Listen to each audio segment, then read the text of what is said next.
Welcome to Business Success. I'm Chloe James for RFI Group. Tonight we begin the Entrepreneurs Masterclass series, welcoming back some of my key guests from Business Success and taking a closer look at the hottest topics that we cover on the show. For the next 6 weeks, we'll cover everything from early day business strategy, culture and communications, advice, cash flow, investment, branding and positioning, growth, expansion, M&A, trade sales, all the way through to exit strategies. It's going to be pretty big.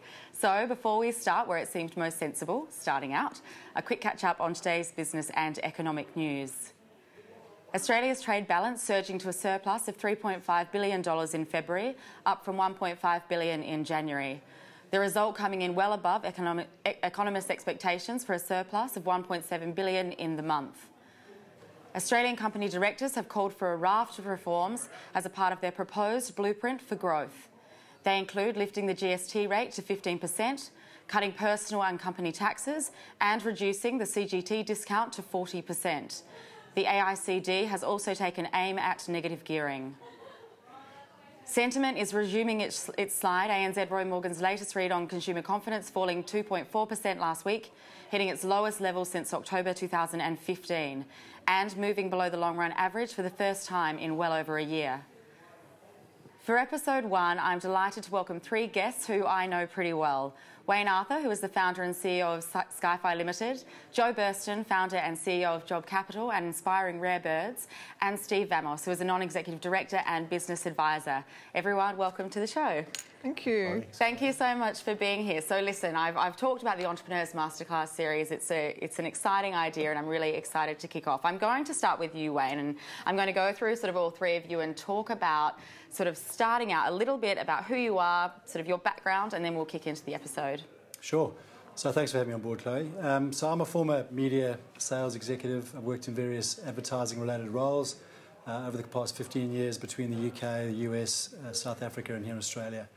I recently founded a company called SkyFii, which is a data analytics and marketing platform. Yep, wonderful. Joe, do you want to go next? I was kind of the accidental entrepreneur at 32 years of age, previously a corporate, and after meeting a serial entrepreneur, I decided that's who I wanted to be when I grew up.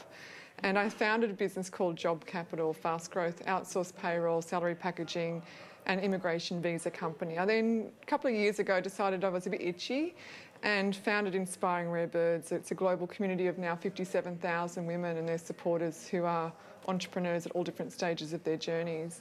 And then went on next to found the Phronesis Academy, a program called Startup.Business, and we've successfully, and very, very excited about it, put entrepreneurship into school curriculum for the first time in Australia. That's absolutely fantastic. I might just say then that Job Capital grew to 40 million in 5 years, which is pretty impressive there. Steve Vamos, next. Well, Steve, thanks so much for coming on. Thanks, Chloe. It's my background really comes down to corporate with IBM, Apple and Microsoft, and I was at those great companies at perhaps the wrong time where they were being disrupted or challenged.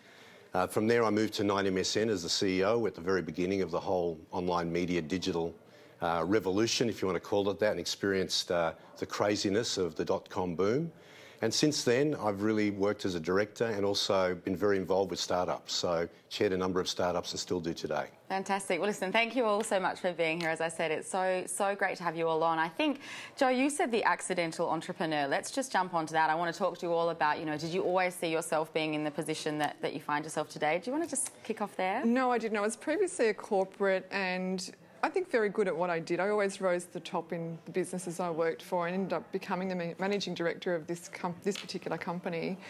And it wasn't until I went to Melbourne and ended up pitching the business services of the company I was working for to what happened to be a serial entrepreneur. And when I just saw the energy in the room and I identified myself with that's possibly who I could become as I grew, I was just gravitated towards the whole notion of the freedom, the flexibility, the risk-taking, the mistake-making, and this person backed me and became my first investor, became the first director of the company, Job Capital, that I founded in 2006, and became my mentor for the last 11 years. So it's a journey that was accidental, but now incredibly purposeful. Yeah, it sounds it, and it's been amazing to sort of watch the journey. Wayne, I'll bring you in here. So starting out in your light bulb moment, if you like, for SkyFii. One, where did the idea come from? Was it something that you sort of saw in the market that needed to meet a need? And sort of how did you kind of go on to make it all happen? Sure. So similar to Joe's story, actually, I found myself frustrated initially in the corporate world with some of the rules and regulations around not being in charge of your own destiny. I think that's an important, skill or characteristic to have as an entrepreneur, someone starting out in a new space, in a new business. In terms of a SkyFii light bulb moment, look, it was a series of light bulbs. I think, if I'm honest. We noticed at the time when we started the business that there were a number of location-based technologies being rolled out across a number of large enterprises. I'm talking about malls, airports, shopping centres, universities. And we thought, look, that's a huge investment for a company to make. How can we use that technology to provide a value or a benefit back to the venue, but also to customers themselves? And so we founded SkyFii on the back of that particular moment. Yeah, fantastic. I mean, we were chatting actually before we came on, Steve, weren't we, about your background and walking into 9MSN that day as CEO, and if you could just reveal what you saw differently than sort of perhaps a couple of other people around you. Yeah, it was a really interesting experience in the sense that my background was selling computers, and all of a sudden I'm running this startup which is selling advertising with online media properties as a product. So I didn't know a hell of a lot about the media industry, and I can remember going into the job against a backdrop of all the traditional players saying online will never pay, banners don't work, digital isn't going to make it. And that was a really interesting learning for me about the importance of belief, because I'd watch television and see an ad and they're paid, and I'd read a newspaper, see an ad and they're paid. I could not understand why the experts couldn't see the potential of digital. And sort of history has now prevailed, and 45% of the industry is now digital. Yeah. But it was just a fascinating experience to go from something I knew to something I didn't, and to see how important belief really is. Yeah, onto that, I do want to go on to belief and talk about that. Why do you think people didn't see it as being as huge as it was going to be? Any insight there? You know, I've thought a lot about why change is so hard, particularly for successful organisations and people. And often it is because we cling to our success and our knowledge too much. So we don't let ourselves see the opportunity of something new. And then you layer on top of that good old-fashioned human fear, which is a big factor. You're all laughing, so you've had a bit of that? Yeah, it's a natural thing for us to fear change until we understand how it affects us. So I think that's what was it. They were fearful, but also too tied up in what they knew and their success in the past really embrace it. That said, a lot of the organisations we're talking about did actually invest ultimately. Yeah, and so something interesting I think to touch on there is about corralling a team then, because you would have obviously had to do this in your role, and I will actually bring it to you, Joe, but corralling a team along your journey to see your vision and to make it their vision as well. And I know the Job Capital and the Inspiring Rare Birds team, they're an amazing bunch of people, and I know that they are fully on that journey with you. Can you explain how you sort of maybe pick the right people and then get them on the bus with you? I think the first part of hiring is really simple for us, and that is you have to share our values and you have to actually passionately, obsessively believe in my vision and what we're doing for the organisation. And if you're doing those two things, you're already with us. The rest of it is then about hiring talent that always increases the average of the organisation, because I know that we're only ever as good as the weakest link in the business. Yeah. So if all the links are great, I think we're going to go somewhere pretty special. The business has an incredibly transparent attitude, so everything is from top to bottom. Every single number is visible to every single person in every team. So there's no hiding of any financials, any decisions that are being made. I also really seek and I need perspective from other people, because my intuition and my perspective has been built over a period of time, but I'm not the expert. I'm hiring people in the business that are more expert at what they do than what I am as a CEO or leader. So the conversation is robust. We argue a lot. We have a lot of fun having those conversations, and then we make decisions that are good for the business. So you've got to be kind of gritty and tough to be in the organisation, but as long as those values and the vision, you're passionate about those things, and I'm incredibly passionate, as you know, we're going to have a fun ride together, and it's going to be tough, and it might hurt sometimes, and I want people that can go through that hurt and be resilient to that change. Yeah, the biggest highs and the biggest lows, but often, you know, it's such a classic age-old tale, isn't it, that you know, the tougher things are, the sort of better they become. Wayne, what's your experience with building your team? And I know that I might actually mention that you've obviously relocated to the States recently, so you are really, and we'll come on to growth, but you're really growing the SkyFii brand across the world.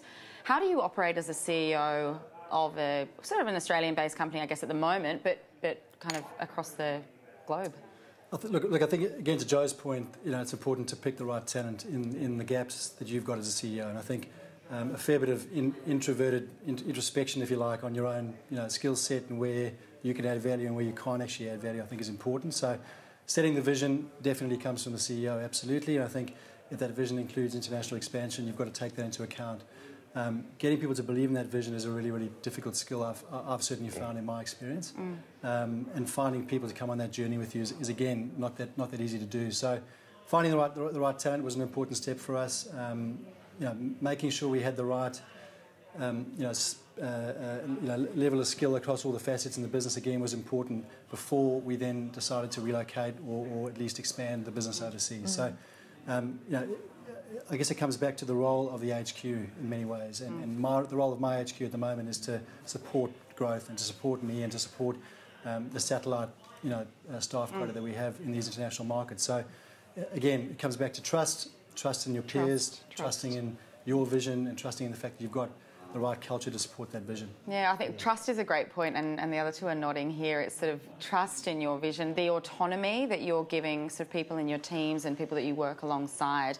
Steve, did you want to add anything there? We've got to go to break in a minute. But yeah, look, I think that it really comes down to spending time on the why you do what you do and how you expect it to be done.